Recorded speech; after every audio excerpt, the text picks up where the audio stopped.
Limbo me enseñó que para aprender, primero hay que perder. Hay videojuegos que desde el primer minuto quieren explicarte todo.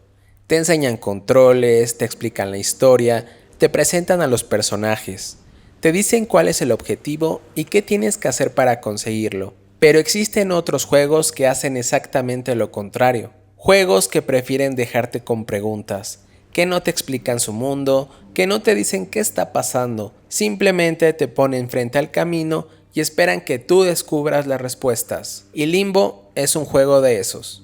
Antes de jugarlo, sabía que Limbo era un juego del que muchísima gente hablaba, pero realmente no entendía por qué. Con el tiempo descubrí que fue desarrollado por un pequeño estudio independiente de Dinamarca, llamado Playdead. Lo interesante es que este fue su primer videojuego, y años después volverían a sorprender con Inside, otro título que muchos consideran una obra maestra. El proyecto fue dirigido por Arne Jensen, uno de los fundadores del estudio. La idea comenzó a tomar forma alrededor del 2004 y el desarrollo tomó cerca de 6 años, algo impresionante para un equipo tan pequeño. Finalmente, el 21 de julio de 2010, Limbo llegó a Xbox Live Arcade, el servicio digital de Xbox, donde se distribuyen juegos descargables.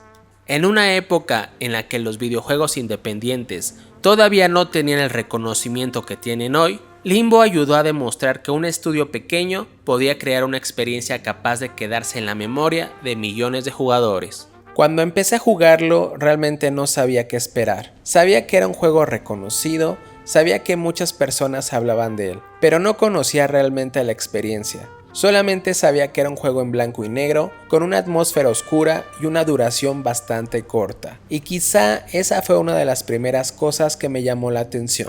Limbo no necesita demasiados elementos para atraparte. No tiene colores, no tiene una gran cantidad de personajes, no tiene diálogos explicándote cada detalle, pero aún así logra crear una sensación muy particular. Una sensación de estar perdido, de no saber qué hay más adelante.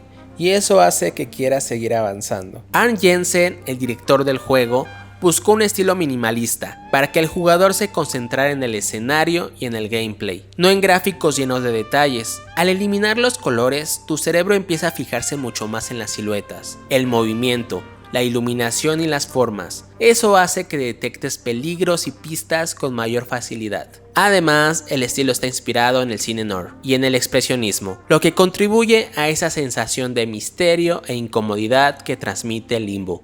El diseñador de sonido Martin Stig Andersen dijo que evitó usar música que le dijera al jugador qué debía sentir. En lugar de eso, quería que el ambiente fuera quien provocara las emociones. Por eso, casi todo lo que escuchas son sonidos del entorno: vientos, ramas, agua, mecanismos, pasos. Incluso deformó muchos sonidos para que no fueran fácilmente reconocibles. Su intención era que el jugador sintiera incertidumbre y proyectara sus propias emociones sobre el mundo del juego. También utilizó el silencio como una herramienta narrativa. Por ejemplo, antes de ciertos peligros, el sonido ambiental cambia para dirigir tu atención sin que te des cuenta. Al iniciar el juego, despiertas en un bosque. No sabes quién eres, no sabes qué ocurrió, no sabes por qué estás ahí. Solamente controlas a un niño que aparece en medio de un lugar desconocido. Y creo que esa sensación como jugador es exactamente la misma que tiene el personaje. Estás en un lugar extraño.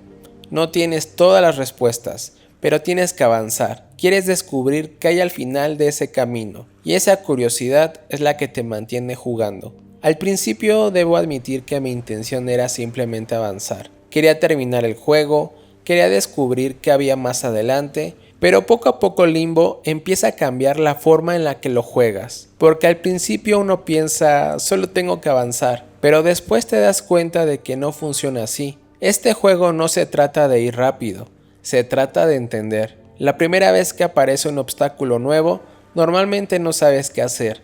Intentas avanzar, pruebas una solución y muchas veces mueres. Pero ahí es donde está una de las ideas más interesantes del juego. En otros videojuegos perder puede sentirse como un castigo, como un error, como algo que quieres evitar. Pero en Limbo, perder es parte de la experiencia, porque cada vez que fallas, descubres algo nuevo. Aprendes qué sucede, aprendes qué no hacer, aprendes cómo funciona ese mundo, y después de intentarlo otra vez, avanzas. Y creo que eso es algo que hace muy bien Limbo. Te enseña cómo aprendemos muchas cosas en la vida. Nadie nace sabiendo qué puede hacer daño. Aprendemos porque experimentamos. Un niño no sabe que algo quema hasta que siente el calor. No sabe que algo puede doler hasta que lo intenta. No entiende las consecuencias hasta que vive la experiencia. Y Limbo funciona de una manera muy parecida. El juego no te da todas las respuestas, te deja descubrirlas. Conforme avanzas, empiezas a entender mejor ese mundo. Primero encuentras una amenaza, ves algo extraño, algo que parece peligroso. Y cuando descubres qué es, empiezas a cuidarte. Después aparecen nuevos personajes. Al principio piensas que quizás son parte de ese mismo mundo desconocido, pero poco a poco descubres que también representan un peligro. Y otra vez tienes que aprender,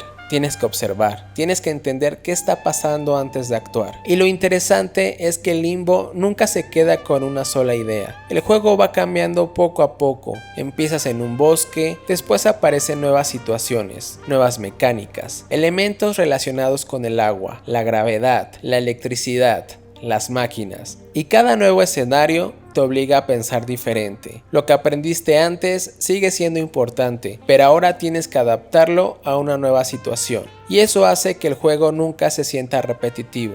Algo que también me gustó mucho es que aunque Limbo es un juego corto, siento que tiene la duración correcta. Mi experiencia terminó después de más de 3 horas. Y creo que eso funciona perfectamente, porque el juego no necesita extenderse más, no busca alargar la experiencia, no busca llenarte de contenido, simplemente tiene una idea clara y la desarrolla hasta el final. Y hablando del final, Limbo es un juego que deja muchas preguntas, no te explica completamente qué está pasando, no te entrega todas las respuestas, y creo que eso también forma parte de su encanto. Porque al final cada jugador puede interpretar lo que vivió de una manera diferente. Puedes preguntarte qué significa ese mundo, qué representa ese camino, qué ocurre realmente con el personaje. Pero más allá de encontrar una respuesta definitiva, creo que lo importante es la experiencia. Lo interesante es que Playdead nunca dio una explicación oficial de la historia, nunca confirmó cuál es la interpretación correcta, y eso provocó que durante años surgieran muchísimas teorías entre la comunidad.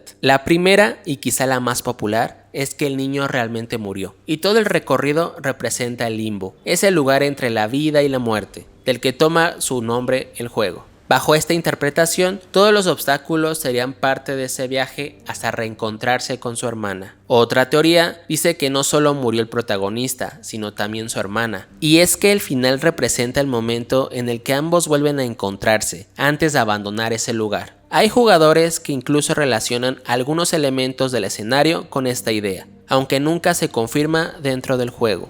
Y una tercera interpretación, quizá la más simbólica, propone que Limbo nunca habla literalmente de la muerte, que todo el viaje representa un proceso emocional, que cada obstáculo simboliza el miedo, la pérdida, el duelo o la necesidad de seguir avanzando hasta encontrar la paz. Sinceramente, creo que es uno de esos juegos que cualquier persona que disfrute los videojuegos debería probar al menos una vez. No porque vaya a convertirse en tu juego favorito, sino porque representa una forma diferente de entender este medio. Es de esos títulos que demostraron que un estudio pequeño también podía competir contra las grandes producciones. No por tener más presupuesto, sino por tener una idea muy clara y ejecutarla con muchísimo cuidado. También se lo recomendaría a quienes normalmente solo juegan franquicias muy conocidas, porque de repente aparece un juego como Limbo y te recuerda que algunas de las experiencias más memorables no siempre son las más grandes o las más caras. Y si ya eres fan de los videojuegos independientes, probablemente entiendas por qué este título sigue apareciendo en tantas conversaciones más de 15 años después de su lanzamiento. Para mí Limbo no solo fue un juego que terminé en una tarde, fue uno de esos juegos que cuando aparecen los créditos te hacen quedarte unos minutos pensando en todo lo que acabas de vivir. Y creo que eso es algo que muy pocos videojuegos consiguen. Limbo me enseñó que para aprender primero hay que perder, porque muchas veces las respuestas no aparecen en el primer intento, a veces aparece después de equivocarte, después de volver a intentarlo, después de entender que hiciste mal. Y quizá esa sea la verdadera experiencia del limbo. No solamente llegar al final del camino, sino descubrir todo lo que aprendiste mientras intentabas encontrarlo. Soy Eric Loera y esto fue La Taberna del Lag. Hoy recorrimos el mundo del Limbo, un juego donde cada error fue una nueva oportunidad para aprender. Nos vemos en la próxima aventura. Hasta luego.